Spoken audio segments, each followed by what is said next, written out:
ठीक है भाई, पहला प्लांट हम आज शालमली पढ़ेंगे। पीडीएफ सबके पास होगी, पहले कोशिश करते हैं इसमें अगर हम दिख जाए तो हमारी पीडीएफ।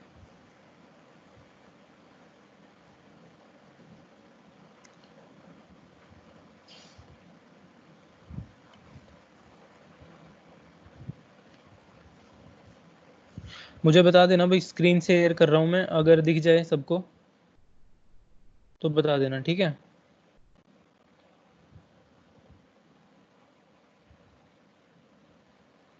दिख रही है पीडीएफ ओपन हुई? Yes sir. यस दिख सर, रही है सर। दिख रही है सर।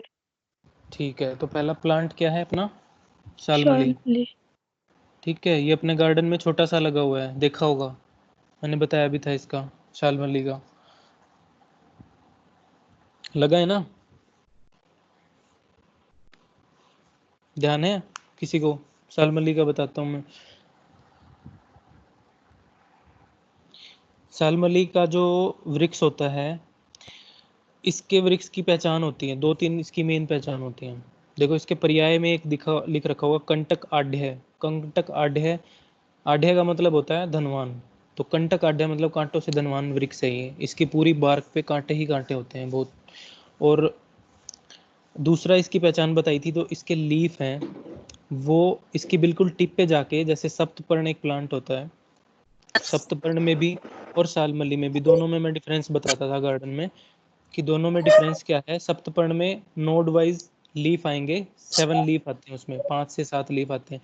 ऐसे ही इसमें आते हैं इसकी लीफ में, लेकिन इसकी लीफ में क्या होती है, पूरी इसकी जो पेटियोल होती है और ऊपर जाके लीफ होती है, वहाँ पे 7 पत्तियां आती हैं इसकी। ठीक है, सप्तपर्ण में और इसमें शालमली में यही डिफरेंस था। दूसरा इसकी बार्क से डिफरेंस करते हैं। तो शालमली का लेटी नेम क्या है? सालमेलिया मेलबेरिका। सालमेलिया मेलबेरिका बॉम्बे केसी फैमिली का है।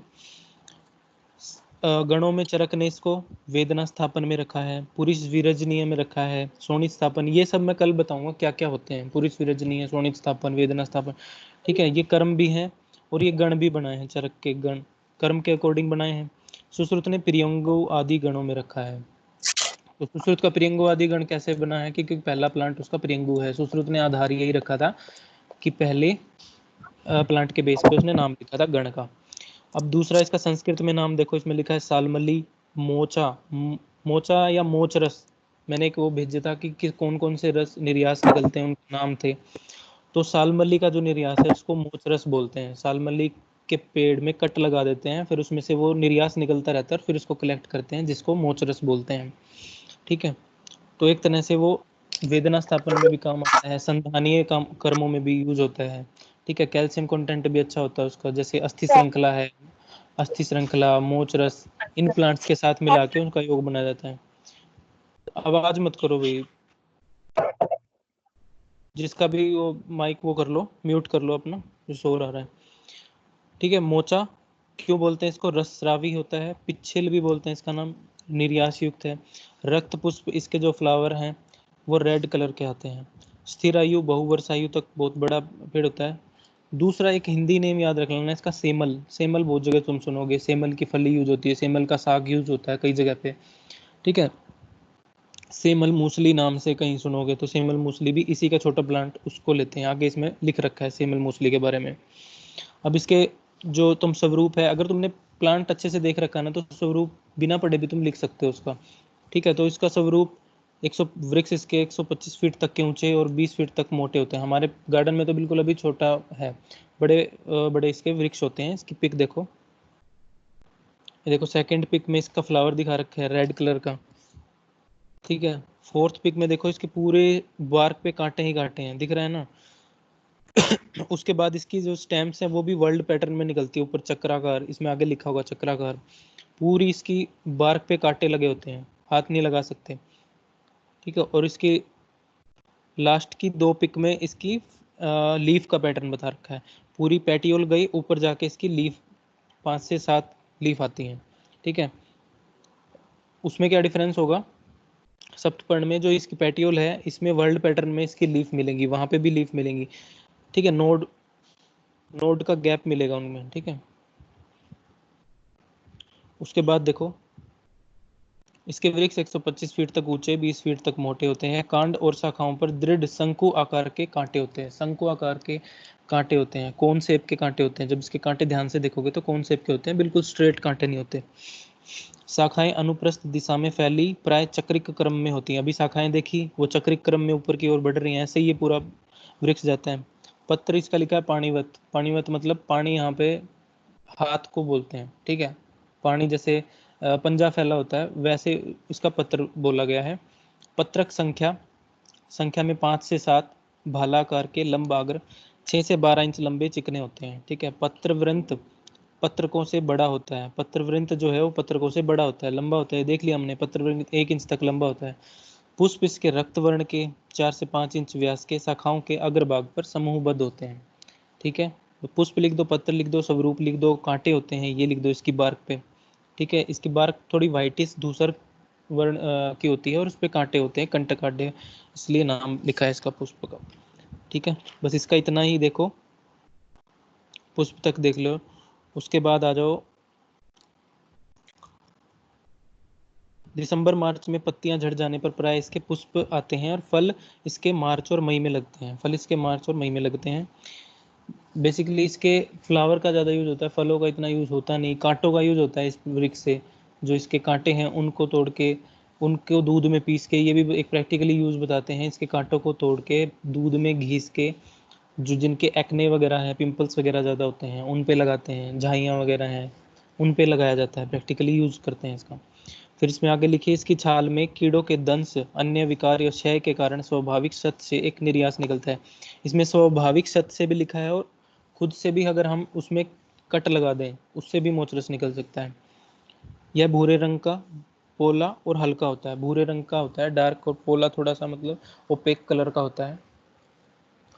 सेमल के 1-2 वर्ष की आयु के वृक्षों के मूल को सेमल मूसली के नाम से औषध में प्रयोग करते हैं। जो सेमल इसने बोला, सेमल शाल्मली को ही बोल रहा है। 1 से 2 वर्ष की आयु के वृक्षों के मूल को, उसकी जो जड़ लेते हैं, इतने बड़े प्लांट की तो जड़ ली नहीं रहेगी, तो उसकी जड़ लेते हैं 1-2 वर्ष वाले की, तो उसको सेमल मूसली के नाम से औषध में प्रयोग करते हैं। सेमल मूसली वाजीकरण द्रव्य है, पता है, तो इसका भी वाजीकरण बल्य धातुवर्धक द्रव्यों में यूज किया जाता है।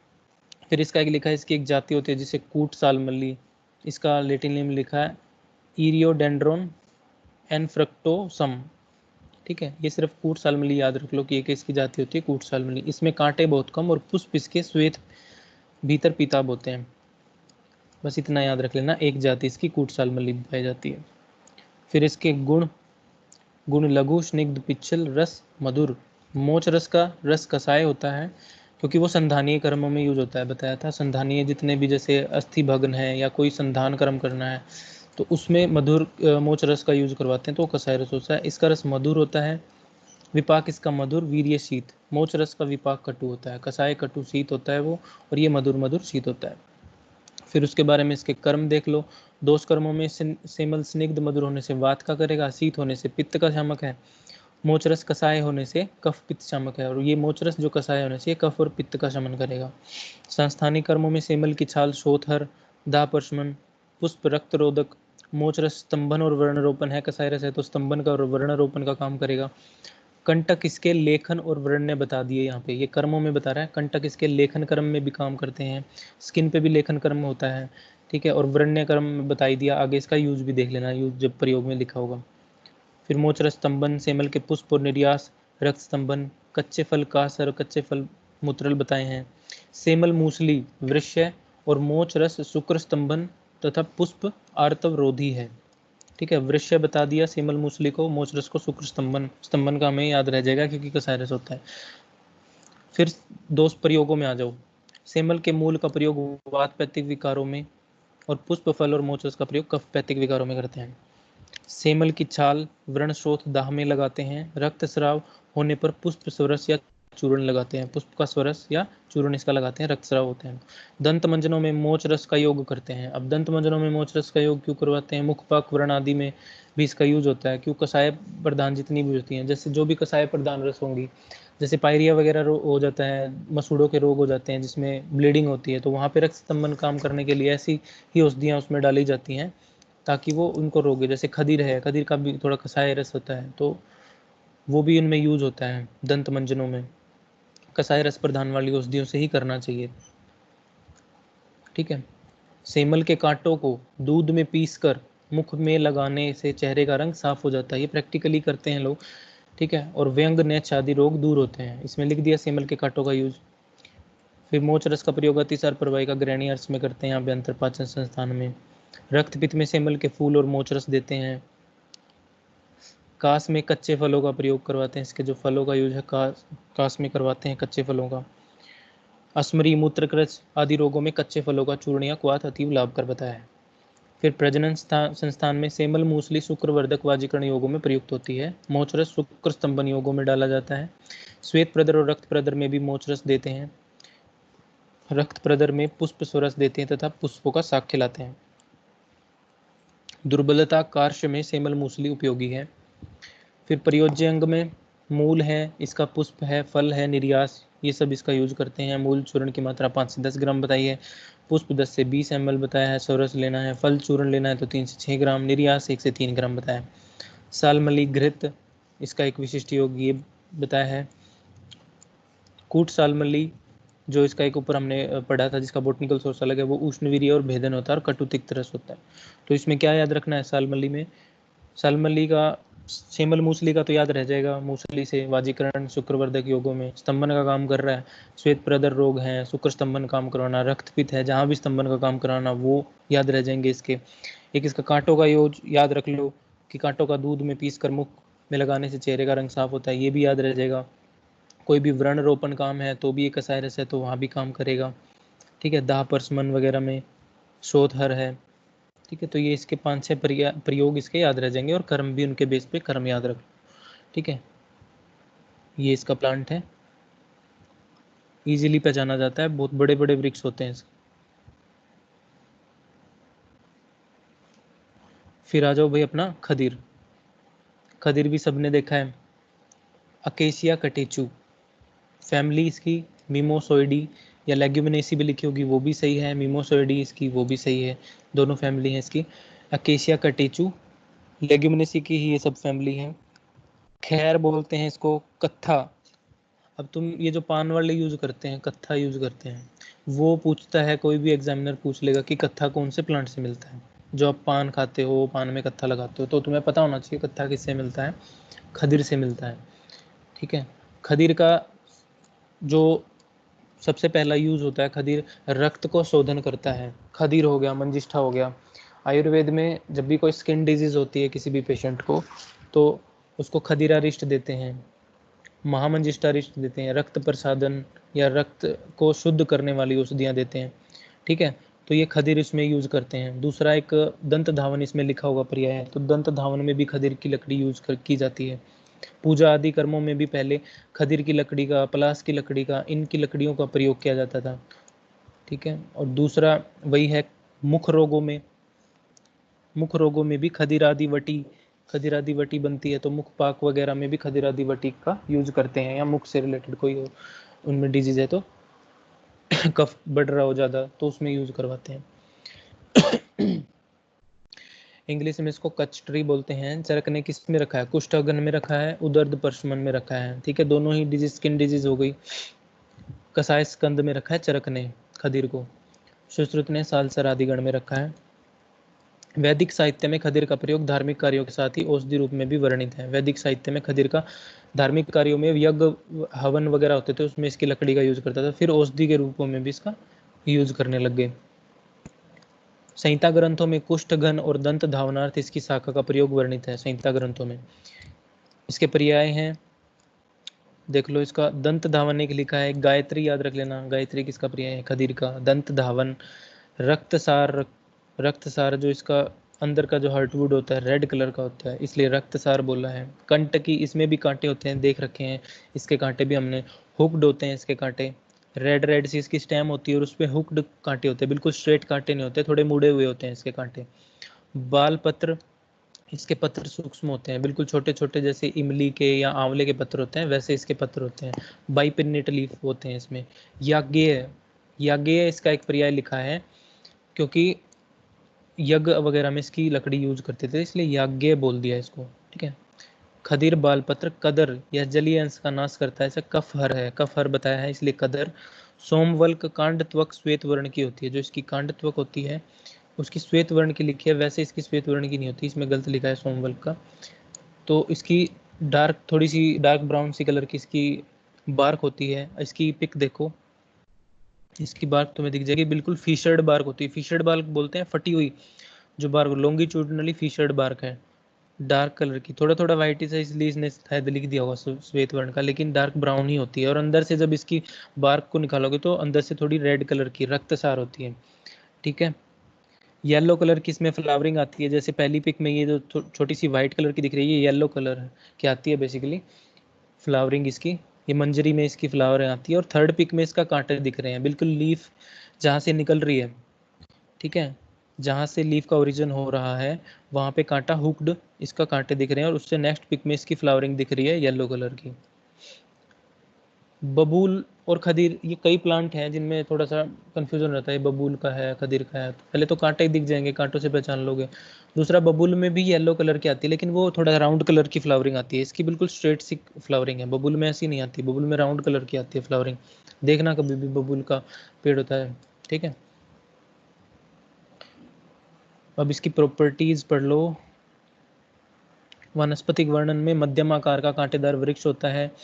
त्वक इसकी आधे इंच मोटी लंबी परत छूटने वाली, बाह्य त्वचा कृष्णाभ धूसर वर्ण की, कृष्णाभ धूसर वर्ण यहाँ सही लिख दिया, थोड़ी थोड़ी ब्लैक कलर की और धूसर वर्ण की। और अभ्यंतर त्वचा भूरे या त्वक रक्त वर्ण की होती है, अभ्यंतर रक्तसार इसलिए लिखा था, अभ्यंतर त्वचा इसकी भूरे रंग की या त्वक वर्ण की होती है। शाखाएं पतली कांटे युक्त होती हैं, कांटे इसके टेढ़े चमकीले भूरे या काले रंग के उपपत्र में रूपांतरित होते हैं।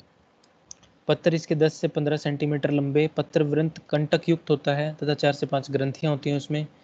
फिर पत्रक के बारे में बता दिया, पत्र तो जहाँ से ओरिजिन हो रहा था, जो कांटा था उससे ऊपर जितनी बड़ा उसका वो होता है वो पत्र हो गया, ठीक है। फिर उस पत्र की जो बीच वाली है उसके ऊपर जो छोटी छोटी लीफ लगी होती है वो पत्रक होंगे उसके। फिर पत्रक के पक्ष बता दिए कि 20 से 60 पक्ष होते हैं, प्रत्येक पक्ष पे 60 से 100 संख्या में रेखाकार एवरंत 5 से 6 मिलीमीटर लंबे 1 मिलीमीटर चौड़े पत्रक होते हैं। सिंपल इसके इतने लिख दो, याद रहेगा नहीं, तो पत्रक का 5 से 6 मिलीमीटर लंबे 1 मिलीमीटर चौड़े इसके पत्रक होते हैं, ठीक है। पुष्प इसके छोटे श्वेताभ या हल्के पीत वर्ण के 5 से 10 सेंटीमीटर लंबी मंजरियों में आते हैं, इसके लंबी मंजरियों में आते हैं, गोल मंजरियों में नहीं आते। फली 5 से 7 सेंटीमीटर लंबी, 1 से 1.5 सेंटीमीटर चौड़ी, पतली, चपटी और धूसर वर्ण की होती है, इसका अग्रभाग नुकीला होता है। बीज 3 से 10 संख्या में बीज होते हैं, ठीक है। जो लेग्यूमिनेसी फैमिली है इनमें फलियां होती हैं। आगे सीरीज पढ़ोगे, सीरीज की भी फलियां होती है, सीरीज भी सबने देखा होगा, आसपास बहुत लगा होता है अपने यहाँ पे। फिर खदीर सार के बारे में जरूर पूछता है भाई, कुछ कैसे, कुछ पुराने वृक्षों के काष्ठ के अंदर दरारों में एक रवेदार या चूर्ण रूप में कृष्णाभ श्वेत पदार्थ जमा पाया जाता है, जिसे खदीर सार कहते हैं। इसी खदीर सार को जल के साथ उबालकर कत्था निकालते हैं, कत्था निकालते हैं खदीर सार को कलेक्ट करके, फिर उसको जल में उबाल के कत्था का प्रोसीजर देख लेना। तो खदीर सार इसके काष्ठ भाग के अंदर से निकलता है, हार्टवुड से ही निकलता है, वहां पे जमा होता है। तो पहले तो यही पूछ लेगा कि कत्था कौन से प्लांट से निकलता है, तो याद रख लेना खदीर से। फिर उसके बाद भाई भाव प्रकाश निघंटु में 3, ये धन्वंतरी निघंटु संहिता ग्रंथों की छोड़ो, भाव प्रकाश निघंटु में 3 खदीर वर्णित है। Khadir, acacia catechu, acacia Suma श्वेत खदीर, और एक इरीमेद विट खदीर, अकेसिया फर्नेसियाना, एक इरीमेद भी बोलते हैं, अकेसिया फर्नेसियाना। ये 3 तरह के खदीर बताए हैं भाव प्रकाश निघंटु ने। उसके बाद गुण कर्मों में देख लो, रस इसका तिक्त और कषाय दोनों रस इसमें होते हैं। गुण में लघु रुक्ष, विपाक में कटु, वीर्य में शीत, शीत वीर्य होता है। कफ पित्थर होता है।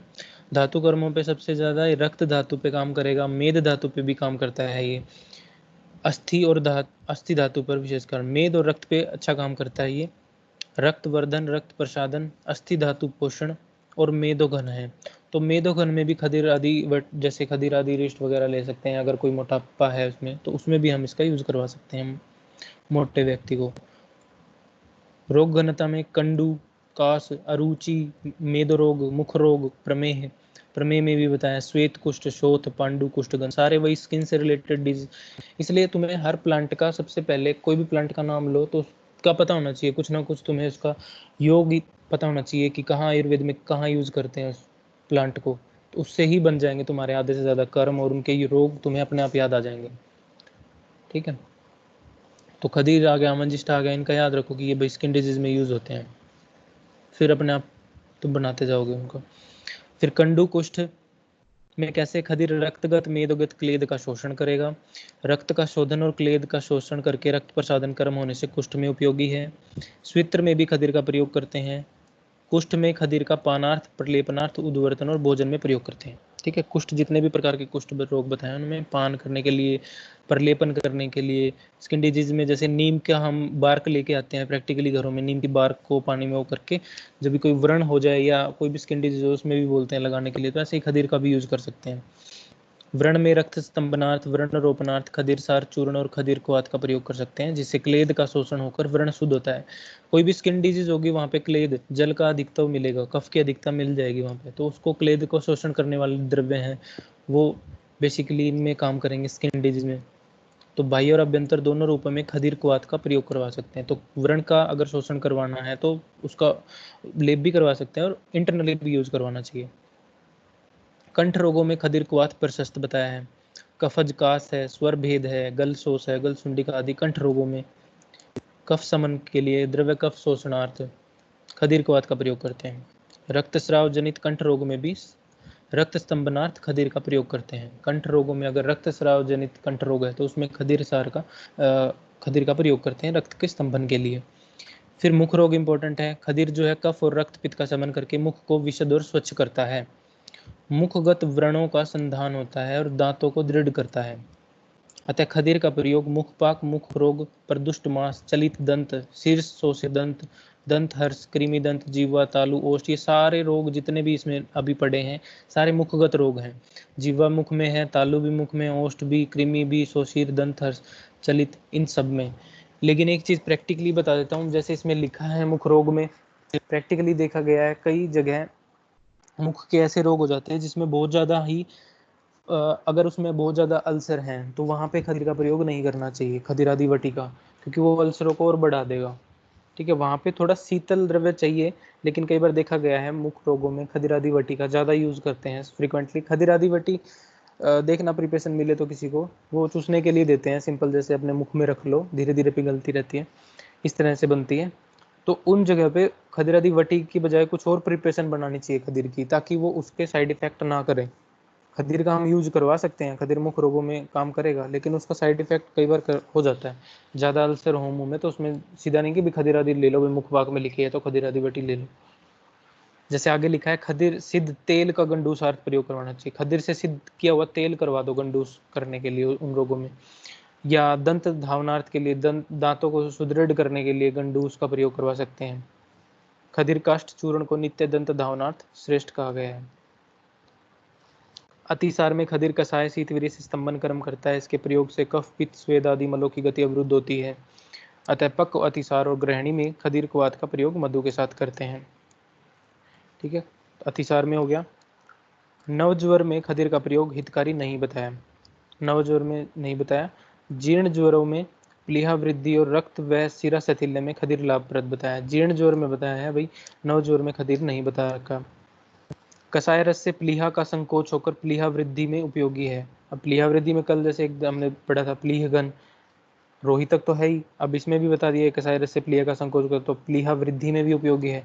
तो ज्वर रोगों में प्लीहा वृद्धि होती ही है, स्प्लीनोमेगली होती है, तो वहाँ भी यूज कर सकते हैं हम इसको। फिर वही कंडीशन देखनी पड़ती है पेशेंट को, जरूरत है खदीर की या नहीं, साथ में कोई स्किन से रिलेटेड हो, या ऐसे नहीं है कि इसमें भी ये लिखा है तो खदीरादि भी पिला दो इसको, अमृतादि भी पिला दो। ठीक है, सारी चीज़ें देखनी पड़ती हैं। कसाय रस होने से पक्व दोषों के स्रोतों विबंध को नष्ट करता है। अतः आम ज्वर में खदीर प्रशस्त बताया। स आम ज्वर में, आम से उत्पन्न ज्वर में स्रोतों विबंध को नष्ट करके ये खदीर उपयोगी बताया है। प्रमेय में कैसे, प्रमेय में अधिक प्रमाण में क्लेद और दुष्ट द्रव कफ का निर्माण होता है। क्लेद का और दुष्ट द्रव जो कफ है उसकी प्रॉपर्टी होती है द्रवता, क्लेदता, उनको ये दूर करेगा खदीर, तो प्रमेय में भी काम करेगा। वृद्ध द्रव कफ मेद धातु को दूषित करके मूत्र व स्रोतस में जाकर बस्ती मुख में आश्रित होता है, जिससे प्रमेय की उत्पत्ति होती है। प्रमेय का संप्राप्ति बता दी। प्रमेय कैसे करता है कि वृद्ध द्रव कफ ज्यादा बढ़ गया, कफ वर्धक हमने ज्यादा आहार विहार कर लिया, द्रव धातु बढ़ गई, कफ का द्रवत्व गुण बढ़ गया, फिर वो क्या करेगा, द्रवत्व करके धातुओं में प्रविष्ट होते हैं, फिर वो दोष जितने ज़्यादा बढ़ते जाते हैं, फिर मेद धातु को दूषित करते हैं, मेद धातु दूषित होएगी तो फिर मूत्र व स्रोतस के बस्ती जो मुख है उसमें ज़्यादा मेद बढ़ जाएगी। ऑब्वियसली बात है, अगर तुम्हारा क्या कहो, यूरेटर बोलो या फिर यूरिथ्रा बोलो, उसमें मेद अगर कोई बढ़ गई, फैट टिश्यूज ज़्यादा बढ़ गए, तो वो सिंपल सी बात है, उसका संकुचन हो जाएगा। ठीक है, बस्ती में जाकर आश्रित होता है उनको, जिससे प्रमेह की उत्पत्ति हो जाती है। और खदीर कसाय और तिक्त रस होने से द्रव कफ और मेदगत क्लेद का शोषण करता है, जिससे मेद का शैथिल्य दूर होकर बल प्राप्त होता है। ठीक है, प्रमेय में मेद का शैथिल्य दूर करना होता है। जितने भी मोटे व्यक्ति हैं उनमें प्रमेय होने के चांसेस हो जाते हैं, क्योंकि मेद धातु बढ़ेगी, शैथिल्यता बढ़ जाएगी उसके शरीर में, तो उसको ही दूर करना हमारा मेन टारगेट होता है प्रमेय की चिकित्सा में भी। तो प्रमेय में खदिर जैसे सार वृक्ष के प्रयोग से मेद धातुगत शैथिल्य दूर करके आप्य गुणों का शोषण करता है। आप्य मतलब जल के लिए बोल दिया, आप्य गुणों का शोषण करता है। और ये विशेषतः कफज प्रमेय और पित्तज प्रमेय में उपयोगी बताया, वातज प्रमेय में नहीं बताया, कफज और पित्तज प्रमेय में बताया है, जिनमें मूत्र की मात्रा बढ़ जाती है। कफज प्रमेयों में क्लेद के कारण होते हैं ये, वातज में क्लेद का इतना नहीं होता। मेद रोग में खदिर मेदो घन कर्म करता है, मेद रोग में उपयोगी है। तो मेदो घन याद रखो, प्रमेय याद रख लो, अतिसार, मुख रोग, कंठ रोग, कुष्ठ कंडू, ये हो गए इसके। फिर शोथ पांडु में द्रव और क्लेद के शोषणार्थ खदिर का प्रयोग करते हैं। शोथ और पांडु में भी क्लेद का शोषण करके ही काम करेगा ये मोड ऑफ एक्शन। योनि रोगों में क्या करना है, योनि रोगों में खदिर क्वाथ का योनि प्रक्षालनार्थ और तेल का योनि व्रण रोपणार्थ प्रयोग किया जाता है। ठीक है, कसायरस है, स्तंभन करेगा, तो वहाँ भी ये श्वेत प्रदर और रक्त प्रदर इन रोगों में यूज कर सकते हैं। ठीक है, आमयिक प्रयोग इसके तुम पढ़ लेना, सेम वही सब लिख रखे होंगे। प्रयोज्यांगों में इसका खदिरत्वक है, खदिरत्वक या खदिरसार इसका यूज करते हैं। 1 से 2 ग्राम इसकी मात्रा है। चूर्ण की क्वाथ की 40 से 80 ml है। खदिरसार की 1 ग्राम तक की मात्रा होगी। खदिरादि वटी, पहला योग दे रखा खदिरादि खदिरारिष्ट, खदिरादिष्ट लिख रखा है, ये खदिरारिष्ट है। खदिर आशव, खदिराघरित, 10 मूल और पत्रांगासव, पत्रांगासव में भी खदिर डलता है। पत्रांगासव का भी लेडी डिसऑर्डर में ही यूज होता है, जो अपने पत्रांग एक पेड़ लगा था, पत्रांगासव का भी वही यूज होता है। तो ये हो गया आपका खदिर, ये सबने देख रखा है। फिर आ जाओ सीरीज, सीरीज भी लगभग सबने देखा हुआ है सीरीज का प्लांट। सीरीज का लेटिन नेम है एल्बीजिया लिब्बैक, मिमोसोइडी फैमिली या लेग्यूमिनेसी फैमिली का ही। सीरीज का पहला सबसे पहले पूछेगा भाई कर्म बताओ, सीरीज का कौन सा प्लांट है जो विष घन कर्म करता है। तो इसमें एक प्रॉपर्टी होती है, इसका मुख्य कर्म विष घन है। जो जितने भी जंगम या स्थावर विष हैं उनमें इसका यूज करवाते हैं सीरीज की छाल का। कसाय स्कंद है, ये भी सलसरादि गण है। चरक संहिता में कसाय स्कंद में और शिरोविरेचनार्थ इसके बीज उपयोगी बताए हैं। ठीक है, सुश्रुत संहिता में विष प्रकरण में शिरीष आसव, शिरीष का आसव बनाते हैं, विष प्रकरण में बताया है, विष योगों में। फिर इसके पर्याय देख लो, शिरीष दोषों का शोथ आदि का संहार करता है। इसके फूल अत्यंत कोमल होते हैं जो स्पर्श मात्र से नष्ट हो जाते हैं। ठीक है, इतने सीरीज का जब देखना, अभी थोड़े दिन पहले अभी देखा था हमने, सीरीज में फ्लावरिंग आई हुई थी, येलो कलर के बिल्कुल पतले पतले उनकी पेटल्स होती हैं, फ्लावर होते हैं, बिल्कुल हाथ लगाने से भी मतलब नीचे गिरे होते हैं। सीरीज के जो पेड़ होता है उसके आसपास बहुत ज़्यादा गिरे होंगे वो। कपीतन बोलते हैं, सीरीज वृक्ष अत्यंत विस्तार युक्त होता है, कपीतन इसको बोलते हैं।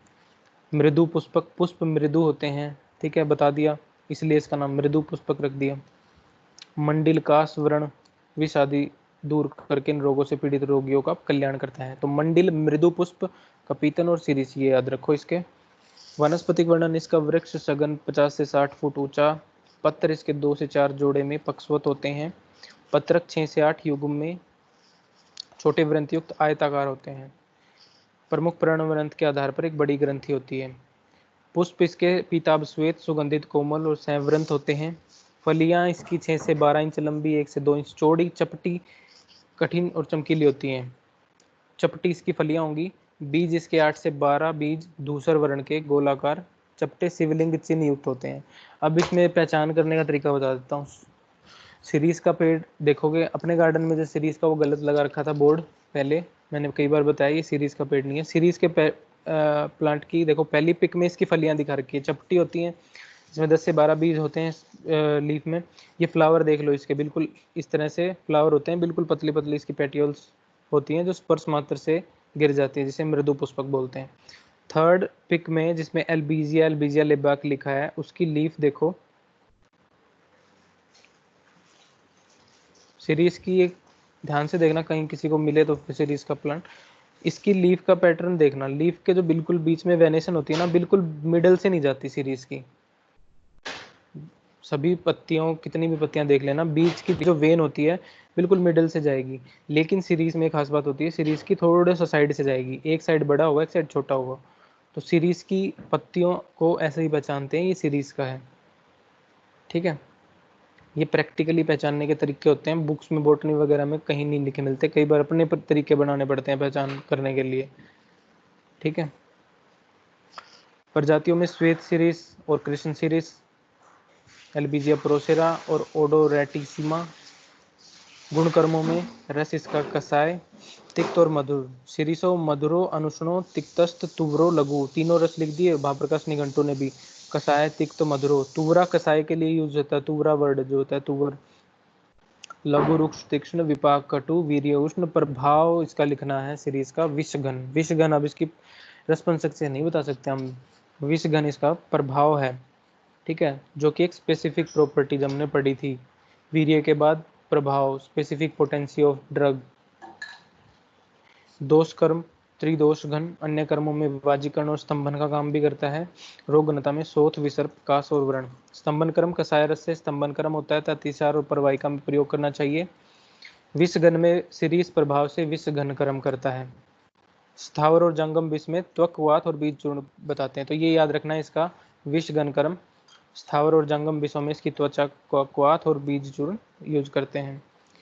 और इसकी कहाँ कहाँ डिजीज करेंगे, विष से रिलेटेड डिजीज सोच लो दिमाग में भाई, जितने भी स्किन डिजीज हैं स्किन डिजीज में लिख दो, शोथगन है, स्किन डिजीज में विसर्प है, कसाय और तिक्त रस से रक्त स्तंभन रक्त शोधन कर्म होने से रक्त शोधनार्थ विसर्प एवं रक्त विकार में प्रयोग करते हैं।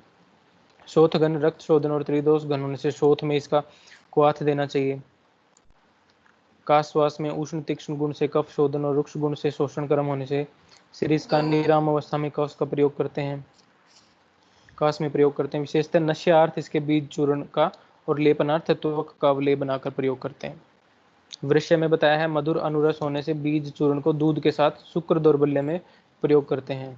ऊपर लिखा था वाजीकरण इसका अन्य क्रम, तो वृक्ष है, वृक्ष और वाजीकरण सेम है, तो शुक्र दौर्बल्य में वीर्य स्तंभनार्थ में इसका हम प्रयोग करवा सकते हैं। फिर व्रण और कुष्ठ आगे आगे, तो वैसे ही व्रण कुष्ठ विसर्प विष ये सारे याद रह जाएंगे इकट्ठे टर्म।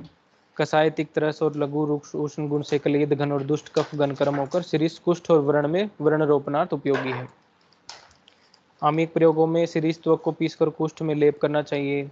शिरीष पुष्पक चूर्ण में किंचित घी और जल में पीसकर लेप करना चाहिए।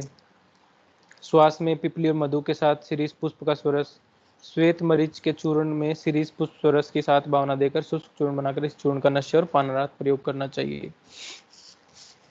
ठीक है, ये ऊपर याद रख लेना इसके, स्किन से रिलेटेड डिसऑर्डर शोथगन और विषगन। ठीक है, और एक वृक्ष याद रह जाएगा इसका, इसकी त्वक इसका छाल यूज होती है 2 से 3 ग्राम, क्वाथ 20 से 40 ml। विशिष्ट कल्पों में शिरीष आसव। ठीक है, नेक्स्ट प्लांट है परपट। परपट का हिंदी नेम मिलेगा, परपट और परपटक सेम है, सिलेबस में भी लिखा होगा। हिंदी नेम मिलेगा पीत पापड़ा। ठीक है, पीत पापड़ा इसका यूज करते हैं। तुमने षडंग पानी पढ़ा था, तो षडंग पानी के द्रव्य बता दो कोई, जो सोया नहीं है वो बता दे, बाकी तो मुझे लगता है सो गए होंगे। षडंग पानी के द्रव्य बताना भाई कौन कौन से होते हैं। आवाज नहीं आ रही,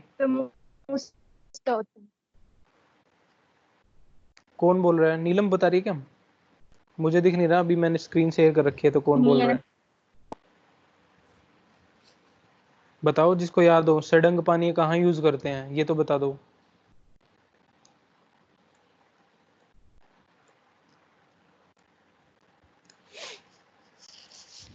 नहीं पता? सो रहे हैं क्या बाकी सब? चलो पढ़ लो, लास्ट में बताऊंगा इस प्लांट के कंप्लीट होने के बाद। पीत पापड़ा हिंदी में बोलते हैं फ्यूमेरिया परवीफ्लोरा या फ्यूमेरिया इंडिका, फ्यूमेरिएसी फैमिली, परपट। ठीक है, इसका लैटिन नेम फ्यूमेरिया परवीफ्लोरा, फ्यूमेरिया इंडिका। तृष्णा निग्रहण, यहाँ से ही पता लग गया स्टंग पानी कहाँ यूज करते हैं, तृष्णा निग्रहण। ज्वर में जो तृष्णा होती है वहां यूज करवाते हैं, तो ज्वर में भी वो काम करता है, तुम्हारा षडंग पानी है ज्वर। उसके बाद वनस्पतिक वर्णन इसका क्या होता है, इसका शुप होता है, अनेक शाखा युक्त, स्वावलंबी और प्रसरणशील होता है। छोटा सा सूप होगा, पत्र इसके गाजर के पत्र के समान बहुविभक्त होते हैं। ठीक है, बहुत सारे विभक्त, जैसे गाजर के लीफ होते हैं वैसे होते हैं। पुष्प श्वेताभ गुलाबी लाल जामुनी रंग के, फल गोलाकार, बीज छोटे होते हैं। वनस्पतिक वर्णन में कुछ ज्यादा नहीं है इसका।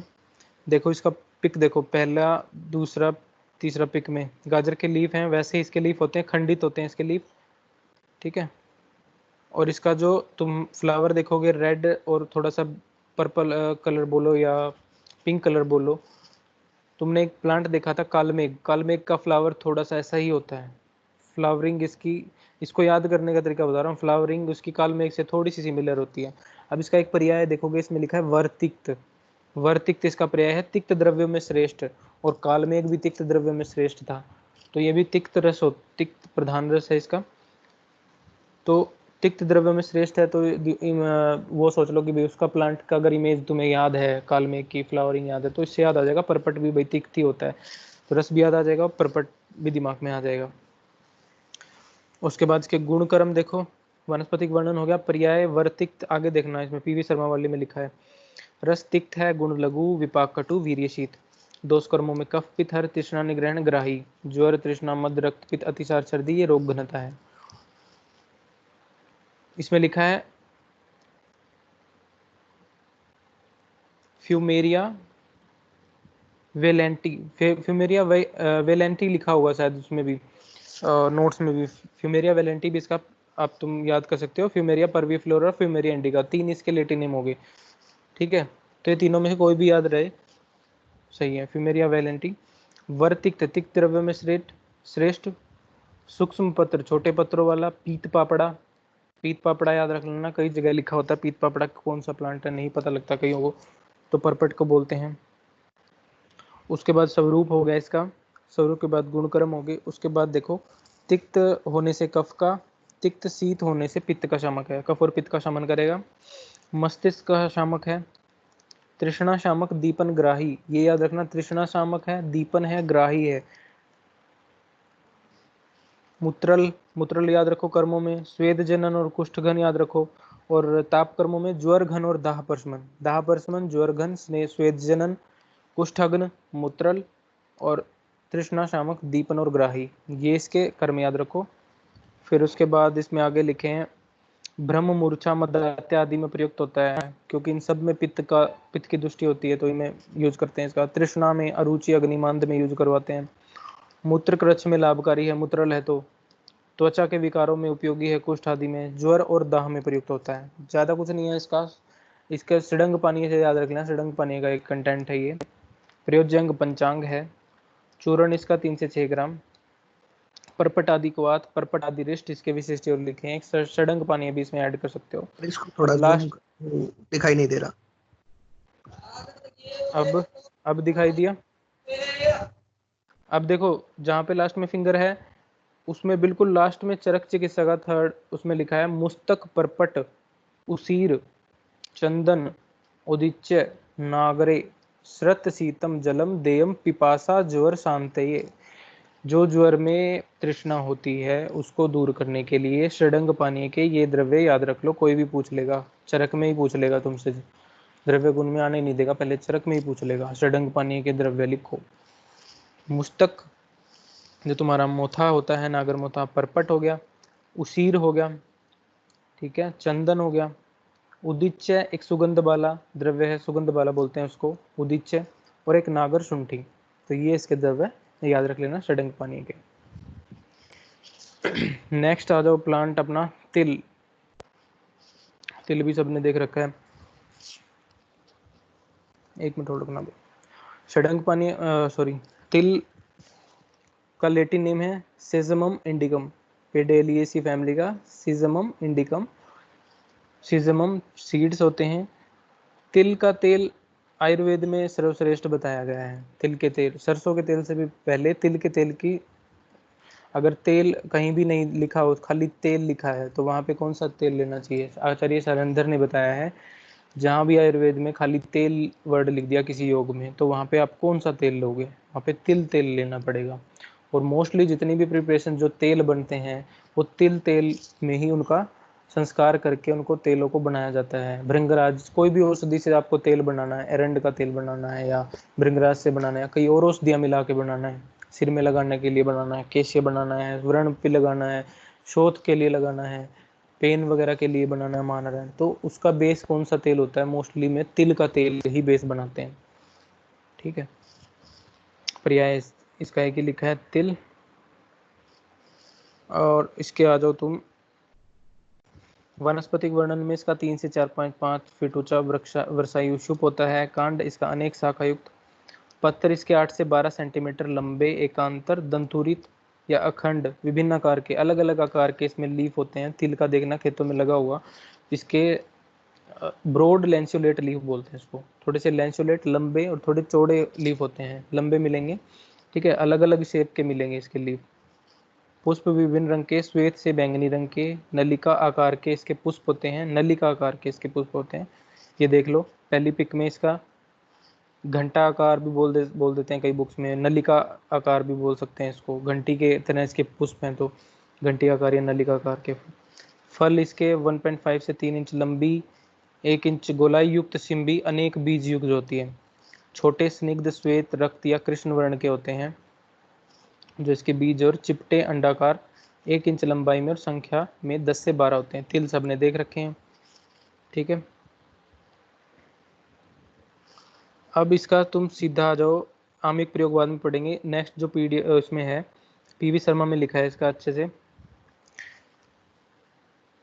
देखो इसके फल में लिखा है, इसका वनस्पतिक वर्णन में फल में 1 इंच लंबा, आयताकार, चतुष्कोणीय, कुछ दबा हुआ, गहरी 4 परिशाखाओं से युक्त होता है फल। और इसी फल के अंदर बीज छोटे चिकने, वर्ण में श्वेत रक्त या कृष्ण होते हैं। ठीक है, तो फल इसका इंपॉर्टेंट बता देना, पत्र बता देना, इसका स्वरूप बता देना। उसके बाद जातियों में बीजों के वर्ण भेद से यह 3 प्रकार का बताया है, श्वेत, रक्त और कृष्ण। श्वेत जाति में तेल अधिक निकलता है, सफेद तिल भी देखे हैं श्वेत जाति में। रक्त जाति को राम तिल भी कहते हैं, और इसका शुभ कृष्ण तिल के समान ही होता है, काले तिल के तरह इसका होता है, किंतु इसके पुष्प चित्र विचित्र और पत्र कुछ बड़े होते हैं। जातियों में सिर्फ वर्ण भेद से इसके नाम लिखने हैं, श्वेत, रक्त और कृष्ण। आगे एक्सप्लेन करने की जरूरत नहीं है, सिंपल इतना लिखो, स्वरूप लिखो। फिर इसका आ जाओ गुण। गुण इसके, रस इसका मधुर बताया है, अनुरस इसके कसाय तिक्त बताए, रस मधुर, विपाक मधुर, वीर्य उष्ण बताया है इसका। ठीक है, ये वाला सही है इसका गुण रसपंचक। अनुरस में बताए हैं इसके कसाय और तिक्त रस। फिर दोष कर्मों में गुरु स्निग्ध मधुर और उष्ण होने से वात का शमन करता है, तो तेल है, वैसे भी तेल वात का शमन करता है। कोई भी सरसों का तेल होगा तो तेल की प्रॉपर्टी यही होती है।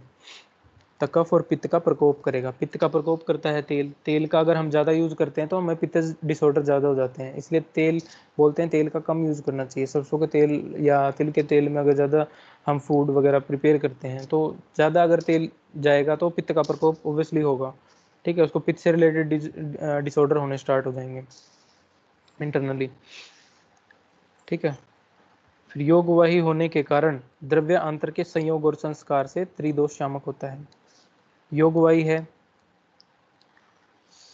और कर्मों में इसके देखो वेदना स्थापन बताया है, संधानीय, व्रण शोधन, व्रण रोपण, केश्य स्नेहन, ये सब लिख दोगे इसके।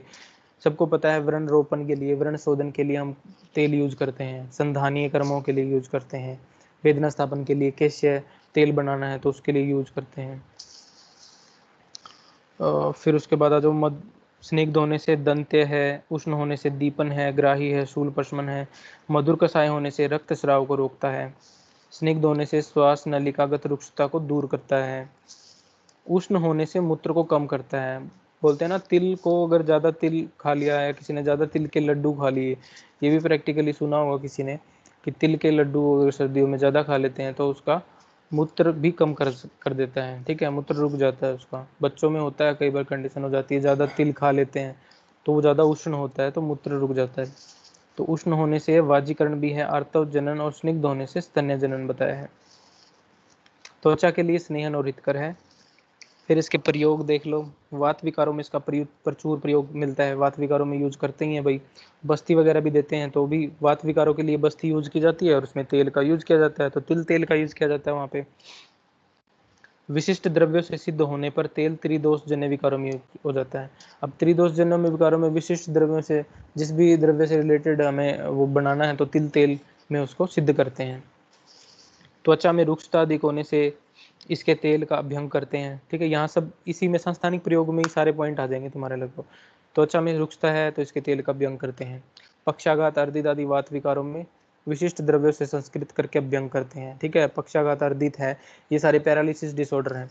इनमें बला तेल बनवाना है तो बला औषधि डाल दो, अश्वगंधा तेल बनाना है तो तेल में अश्वगंधा डाल दो, ठीक है। जटामांसी अगर मेध्य अगर कर्म करवाना है, शिरोधारा करवानी है तो जटामांसी या और कोई द्रव्य डाल दो उसमें तेल से, उसको सिद्ध कर लो, ठीक है। ऐसे उसको सिद्ध करके अलग अलग उसमें वातज विकारों में कंडीशन देख के फिर बनाया जाता है। सिर आदि अंगों में पीड़ा होने पर इसकी मालिश करते हैं। पीड़ा की शांति के लिए अर्श में इसका कल्क गर्म करके बांधते हैं। पीड़ा की शांति के लिए भी इसका जो उष्ण कल्क है वो बांधते हैं। छिन्न भिन्न भग्न शत आदि में इसका परिषेक अवगाह अभ्यंग आदि के रूप में प्रयोग किया जाता है। छिन्न भिन्न भग्न, कहीं चोट लग जाए कट जाए, वहाँ भी हम जनरली सरसों का तेल लगा लेते हैं, कोई भी चोट लग जाती है तो वहीं तिल का भी अच्छा यूज होता है। तिल भी व्रण रोपण काम करता है। व्रणों के शोधन रोपण के लिए इसका लेप, इसके तेल का शोधन भी करते हैं। फिर केस को बढ़ाने काला करने के लिए तिल के पत्र और जड़ के क्वाथ से बाल धोते हैं और उसके तेल का सिर में अभ्यंग करवाते हैं, ठीक है। संस्थानिक प्रयोग हो गया। उसके बाद आगे पढ़ लेना तुम। दांतों की दुर्बलता में तिल के बीज चबाते हैं जिससे दांत मजबूत होते हैं। अग्निमंद ग्रहणी में अर्श रोग का बता दिया ऊपर। प्रमेह के लिए उत्कृष्ट औषध बताई है, इससे मूत्र कम होता है और बल भी बढ़ता है। तो तेल का प्रयोग पुए में करवाते हैं, इससे स्नेहन होता है और पुए नष्ट होता है। पुए में क्या होता है, जो आपका यूरिन है उसमें पस सेल ज़्यादा आएंगी तो उसको बोलते हैं पुए में, ठीक है। उसके बाद आ जाओ, त्वचागत विकारों में तिल खिलाते हैं। दुर्बलता में तिल के मोदक प्रसिद्ध बताए हैं। बीज और तेल इसका प्रयोजन हो गया। बीज चूर्ण 3 से 6 ग्राम, तेल 10 से 20 ml। तिलादि गुटिका, तिलादिलेप, तिलाष्टक इसके विशिष्ट योग बताए हैं। ये इसका देख लो, तिल ऐसे निकलते हैं वाइट, इसका लास्ट पिक में। अब आ जाओ भाई, 2 प्लांट रह गए तुम्हारे, वचा और वराही।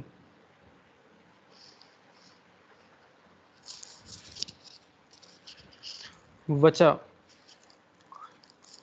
वचा का लैटिन नेम है एकोरस कैलमस। वचा के नाम से ही याद रख लो, एक तो इसका स्वर भेद वगैरह में यूज होता है, वाणी को शुद्ध करता है। वैसे वाणी वैसे वचा, वचा वाणी को शुद्ध करता है। तो जितने भी वचा के यूज होते हैं, वैसे तो वचा चूर्ण है वो नशा के लिए भी यूज करते हैं। जो पहले नशे देते हैं उसके बाद वचादि चूर्ण से धूमपान भी करवाते हैं। वचा चूर्ण को सूंघने के लिए भी देते हैं शिरोविरेचन में, ठीक है, ताकि वो कफ को भी हरता है। वचा तीक्ष्ण होता है ना। और उग्र गंधा भी इसका एक पर्याय मैंने पहले बताया था, एक उग्र गंधा पर्याय आएगा इसका वचा का। जैसे रसोन का उग्र गंध था, यहाँ उग्र गंधा है, ठीक है। एरेसी फैमिली, हिंदी में इसको घोड़वच बोलते हैं, ठीक है। ये मार्केट में मिलेगा घोड़ावच के नाम से, घोड़वच के नाम से मिलता है, ठीक है। बालवच और घोड़वच ये ऐसे मिलेंगे, 2 अलग अलग ड्रग हैं। बालवच आगे पढ़ोगे प्रजातियों में, पारसिक वचा इसका अलग बोटनिकल सोर्स होता है। एल्पीनिया की स्पीसीज होती है वो होता है बालवच, और जो एकोरस कैलेमस वो है घोड़वच, ठीक है। इसको स्वीट फ्लैग रूट भी बोलते हैं, स्वीट फ्लैग रूट बोलते हैं इंग्लिश में। गण में देख लो, चरक ने विरेचनों पग गण में रखा है, लेखनीय गण में रखा है, संज्ञा स्थापन में रखा है। संज्ञा स्थापन में वही मूर्छा वगैरह में शिरोविरेचन में यूज करवाते हैं संज्ञा स्थापन, इसलिए। सुश्रुत ने पिप्पल्यादि गण में रखा है। परिचय में लिखा है वचा का शिरोविरेचनार्थ प्रयोग नश्य के रूप में किया गया है। दूसरा भाई, इसका एक वमन में भी बहुत यूज करते हैं वचा का। वमन के लिए भी इसका अनेक स्थलों पर उपयोग मिलता है। वमन कर्म के लिए शिरोविरेचन दोनों याद रख लेना। वचा, हेमवती, गोलोमी ये तीनों नाम चरक ने दिए गए हैं। सांप को इसकी गंध प्रिय नहीं है, इसकी गंध से मद का असर होता है, अतः लोग घर के आसपास वचा वृक्ष को लगाते हैं। वचा लगाने से आपके आसपास सांप नहीं आते, इसकी गंध प्रिय नहीं है सांप को। वचा का तुम देखोगे प्लांट, इसकी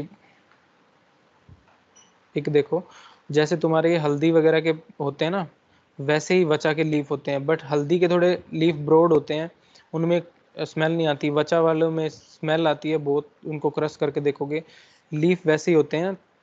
ये देखो इसकी थर्ड लास्ट पिक देख लो या थर्ड पिक देखो, बिल्कुल बिल्कुल रूट से निकलेंगे इसके लीफ, पतले पतले होते हैं। और पहली पिक में देखो इसकी जो रूट निकलती है वचा की, इसको यूज करते हैं, और इसमें खंडित है ये, मतलब 6 इसके खंड बने होते हैं अलग अलग, इसमें मार्जिन्स होते हैं, इसको षड ग्रंथा बोलते हैं। भाई अलग अलग ग्रंथियां सी होती हैं, 6-7 ग्रंथियां होती हैं, डिवाइडेड सी लगेगी या ऐसे कटी कटी सी, इसलिए इसको षड ग्रंथा बोलते हैं। यही इसके पहचान। जब तुम ड्राई फॉर्म में भी लेके आओगे तो भी ये चीज इसमें मिलेंगी। ड्राई फॉर्म में भी ऐसे लगेगा जैसे उंगली होती है ना अपनी, उंगली की तरह होती है, बिल्कुल जैसे उंगली में मार्जिन्स होते हैं, ऐसे बिल्कुल उंगली की तरह होती है इसकी जो रूट होती है, तो उसी से पहचानी जा सकती है ड्राई फॉर्म में भी, और वैसे भी अगर फ्रेश भी लेके आते हैं तो पहचान सकते हैं इसको आराम से। वचा इसके सेवन से वाणी स्पष्ट और मधुर होती है। ठीक है।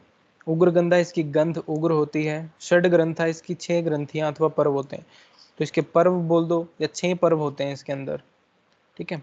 गोलोमी गाय की तरह रोम वाली होती है, जिसकी पहली पीक देखो, इसमें जब इसकी रूट निकालेंगे तो रोम युक्त होती है इसकी।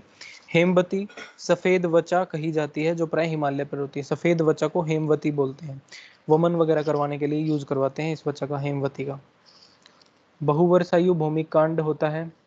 पत्र इसके मूलोद्भव, मूल से निकलते हैं, तलवार सदृश होते हैं, खंडा आकार 10 सेंटीमीटर तक लंबे, चमकीले और मसलने पर सुगंधित होते हैं। मूल उद्भव पत्र तलवार के सदृश बताए हैं, लंबे 10 सेंटीमीटर तक लंबे, चमकीले, मसलने पर सुगंधित होते हैं, अच्छी सी सुगंध आती है इसमें से। पुष्प इसके मंजरी स्वरूप पीताभ श्वेत होते हैं, येलो कलर के होते हैं लगभग इसके फूल।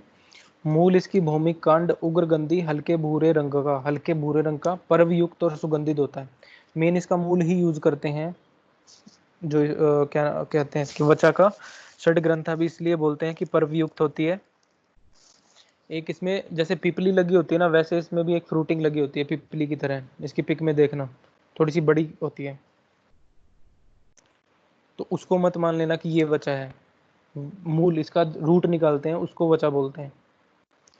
प्रजातियों में भावप्रकाश निघंटू ने इसकी 4 प्रजातियां वचा जो हम पढ़ रहे हैं कोरस कैलेमस, एक बाल वचा बता दी, पार्सिक वचा जिसको बोलते हैं, इसी को हेमवती वचा भी बोलते हैं, बाल वचा को, एल्पिनिया की स्पीसीज है। मलय वचा, महाबरी वचा, और एक होती है द्वीपांतर वचा, चोपचीनी, स्माइलेक्स चाइना, द्वीपांतर वचा या चोपचीनी। ठीक है, इनके नाम याद रख लेना है, जैसे महाबरी वचा, बाल वचा, चोपचीनी या द्वीपांतर वचा, और एक अपनी ये वचा जिसको घोड़वच भी बोलते हैं। तो ये 4 इसके पर्याय प्रजातियां लिख देना। फिर गुण कर्मों में तिक्त कटु, गुण लघु तीक्ष्ण रुक्ष, विपाक कटु, वीर्य उष्ण, और प्रभाव मेध्य लिखा है, वीर्य मेध्य लिख दिया, यहाँ पे प्रभाव से ये मेध्य कर्म करती है। ठीक है। दोष कर्मों में कफ वात घन, कफ पर वात को हरती है। लेखन आस्थापन, शीत प्रशमन, संज्ञा स्थापन, अपस्मार उन्माद, इन सभी ड्रग्स में संज्ञा स्थापन कर्म करवाना अपने को। अपस्मार उन्माद विबंध में उपयोग देख लो अब इसके। मेध्य है, उष्णवीर्य से मेधाकृत पित्त का वर्धन करके मेधा की वृद्धि करेगी, अर्थात धी धृति स्मृति की वृद्धि करवाती है। तिक्तरस और उष्णवीर्य से मज्जा अग्नि का दीपन होता है। तो वचा मज्जा पोषक सार भाग का पचन करके मज्जा मल का शोधन करके मेधा का वर्धन करती है। अब मेध्य द्रव्य इसका प्रभाव बता दिया, तो प्रभाव में अब इन्होंने अपनी तरफ से मोड ऑफ एक्शन बता रखा कि भाई मज्जा का शोधन करके ही मेधा वर्धन करती है। तो तुम्हें सिर्फ मेध्य कर्म लिख दो यहाँ पे, अगर पूरा इसका मोड ऑफ एक्शन नहीं याद करना तो। उन्माद अपस्मार में इसका यूज होता ही है। शिरोविरेचन वचा चूर्ण का यूज करते हैं। उन्माद अपस्मार भूत बाधा में वचा चूर्ण उपयोगी है। वचा चूर्ण मधु घृत के साथ कफ वातजन्य उन्माद अपस्मार में उपयोगी बताया है।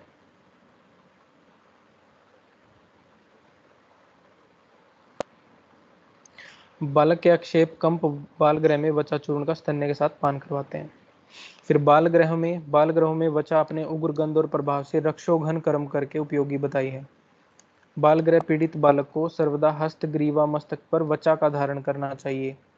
जितने भी बाल ग्रह, जितने भी बच्चों में ये रोग हो जाते हैं ना, उन्माद, अपस्मार, इनकी कई बार इनका वो नहीं पता लगता कि क्या कारण से इनको रोग हुए, तो उनको बाल ग्रह की श्रेणी में, बाल ग्रह जब पढ़ोगे, पीडियाट्रिक्स पढ़ोगे, तो उनमें बाल ग्रहों के हर उसके लक्षण बता रखे कि बच्चा कैसे कैसे हरकतें करता है, तो कौन से ग्रह के कारण इसकी दृष्टि होती है, तो उसमें ये झाड़ फूक करते हैं लोग बाल ग्रहों की चिकित्सा के लिए।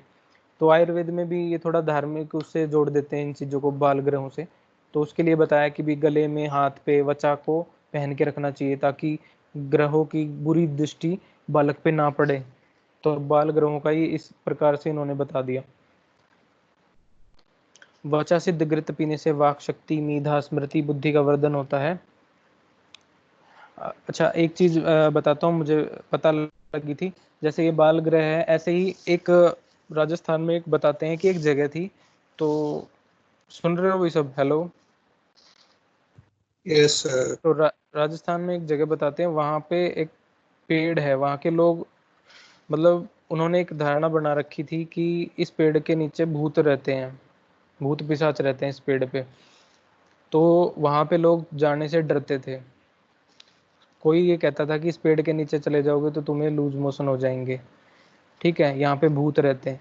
और होता क्या था, वहाँ के लोग जब जाते थे तो उनको रियल में लूज मोशन हो जाते थे उस पेड़ के नीचे थोड़ी देर रहने से। तो लोगों में डर बैठ गया कि सच में कुछ ना कुछ भूत वगैरह रहते हैं, ठीक है। असल में वो पेड़ कौन सा था? हरितकी की एक जाति थी, चेतकी जाति हमने पढ़ी थी, और चेतकी जाति के बारे में ये बोलते हैं हरितकी के पेड़ के, कि चेतकी जाति के नीचे जाने से उसके प्रभाव से वो विरेचन कर्म करवा देती है, ज़्यादा देर रहने से, उसकी छाया में बैठने से। तो कई चीज़ों के इनके प्रभाव से काम होते हैं, कई प्लांट हैं, ठीक है।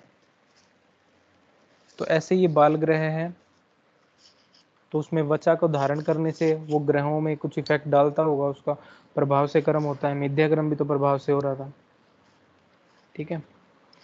तो आगे देखो, वचा सिद्ध घृत पीने से वाक शक्ति, मेधा, स्मृति, बुद्धि का वर्धन होता है। तो बालक में रसायनार्थ प्रयोग अर्थ वचा श्रेष्ठ बताई है। वचा चूर्ण को यष्टि मधु अथवा मधु और घृत के साथ देने से बालक मेधा और बल वर्ण युक्त होता है। फिर श्वासकाश में देख लो, वचा उष्ण वीर्य से शीत प्रशमन है, अतः शीतता से उत्पन्न प्रतिशय स्वर भेद श्वासकाश और सिरसूल में।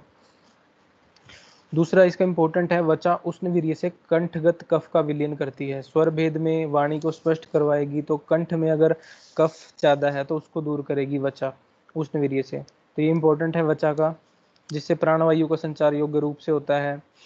कफज का श्वास में ऊर्ध्व शोधनार्थ वचा चूर्ण को सेंधव और उष्ण जल के साथ देते हैं।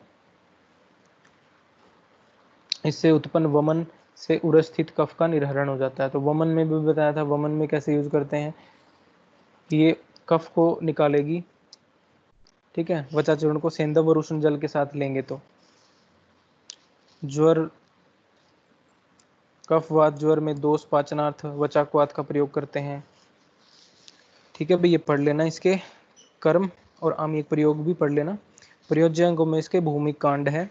विशिष्ट कल्पों में वचा ब्राह्मी योग, वचादि चूर्ण, सारस्वतारिष्ट। सारस्वतारिष्ट मेध्य द्रव्यों हैं, जैसे आपके शंख पुष्पी है, ब्राह्मी वटी है, वैसे ही सारस्वतारिष्ट है, वहाँ भी ब्राह्मी और शंख पुष्पी, मंडूक पर्णी, इनमें भी सारस्वतारिष्ट, सारस्वत चूर्ण, ठीक है, क्योंकि सारस्वत उसका पर्याय था, उसके बेस पे नाम रख दिया। स्मृति सागर रस, ठीक है, इनमें ये वचा का यूज करते हैं, ठीक है। नशे के रूप में, धूमपान के रूप में वचा चूर्ण को लेते हैं। धूम के रूप में वचा का चूर्ण सूंघने के लिए देते हैं। नशे कर्म करवाने के लिए, जो कफ अंदर रह जाता है उसको दूर करने के लिए। कंटकारी, बृहति, कंटकारी, इन द्रव्यों का भी यूज करवाया जाता है, ठीक है। अब आगे आपका लास्ट प्लांट वराही कंद। वराही कंद का लेटिन नेम है डायोस्कोरिया बल्बीफेरा। डायोस्कोरा बल्बीफेरा, डायोस्कोरिएसी फैमिली का। पर्याय में देखो, वराही कंद, वराह किसको बोलते हैं? सुअर को। सुअर के शरीर पर जैसे बाल होते हैं, इस प्रकार बाल होने से वराही कंद कहते हैं इसको। ठीक है, याद रख लेना वराही कंद क्यों बोलते हैं। जो इसका कंद होता है जो निकलता है उस पर हेयरी स्ट्रक्चर होता है। ठीक है, बहुत सारे हेयर्स होते हैं। अभी इसमें पिक मैंने नहीं डाली वो वाली जो कंद की, नेट पे जाके देखना उसकी मिलेगी कोई ना कोई पिक। इसके कंद जंगली सुअर खाते हैं इसलिए इसे डुक्कर कंद या वराही कंद भी कहते हैं। जंगली सुअर इसके कंद निकाल के खाते थे तो इसलिए भी वराही कंद लिख दिया।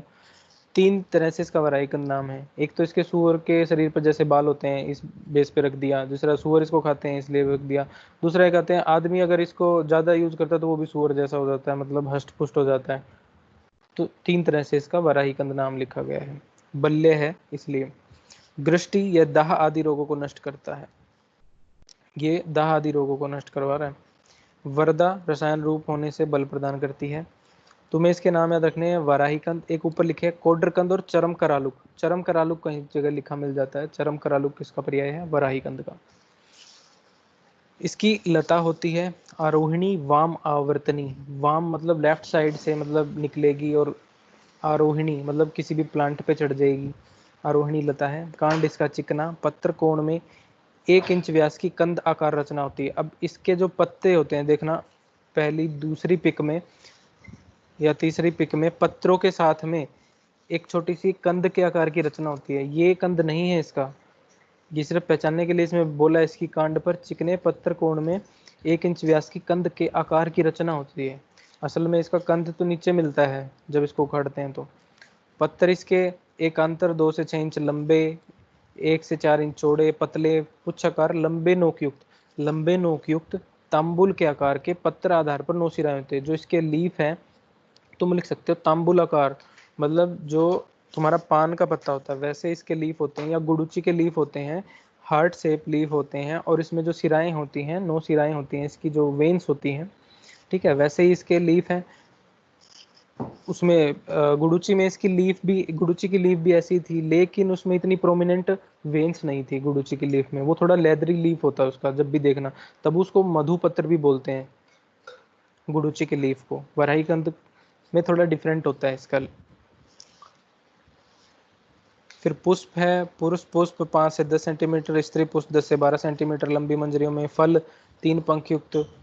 कंद इंपॉर्टेंट है इसका, छोटे आकार का भूरे रंग का जिस पर सूअर की तरह रोम होते हैं। यह अंदर से पीताभ श्वेत होता है। इसको काट के देखते हैं तो अंदर से येलो कलर का होता है। रस पंचक में इसके बताए हैं मधुर रस भी बताया, कटु, तिक्त, गुण में स्निग्ध, लघु, विपाक में कटु, वीर्य में उष्ण, दोष कर्मों में वात पित्त हर बताया है। अन्य कर्मों में ब्रह्मण और वृश्य इसके याद रख लेना, इसी से बनेंगे सारे इसके कर्म। ब्रह्मण, वृश्य, स्वर्य, मूत्रल और बल्ले सारे वराही कंद वराह की तरह इंसान को बना देंगे। क्षय रोग में, रोग घनता में फिर वही डिजीज। ब्रह्मण वृश्य ये कर्म किस रोग में करेंगे? राज्यक्षमा में, क्षय रोगों में, शुक्र में, मूत्रकृच में, दाह में। अब उसका उपयोग देखो। रसायन,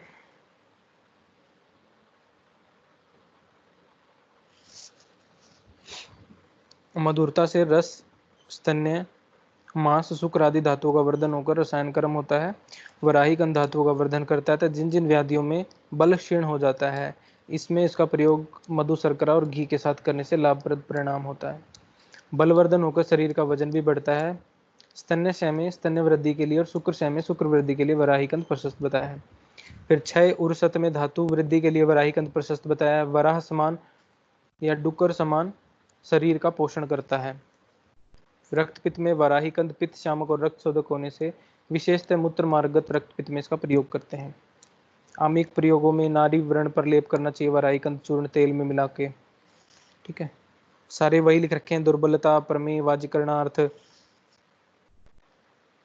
ठीक है भाई, इसमें एक लिखा है वराही कंद के सूक्ष्म चूर्ण को उष्ण दूध में मिलाकर सम्यक मंथन करें। मंथन करने से जो घृत ऊपर आ जाए उसे मधु के साथ खाने से 1 मास में रसायन कर्म करवाता है। तो बल्ले है, ब्रंगण है, रसायन कर्म है, शुक्रल है, दुर्बलता में यूज करते हैं, प्रमेय में यूज करते हैं। तो ये सब इसके प्रयोग इसके तुम लिख सकते हो वराही कंद के। ठीक है भाई,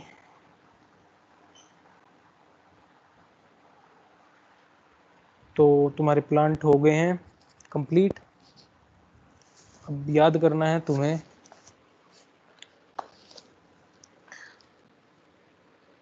एक मिनट रुकना।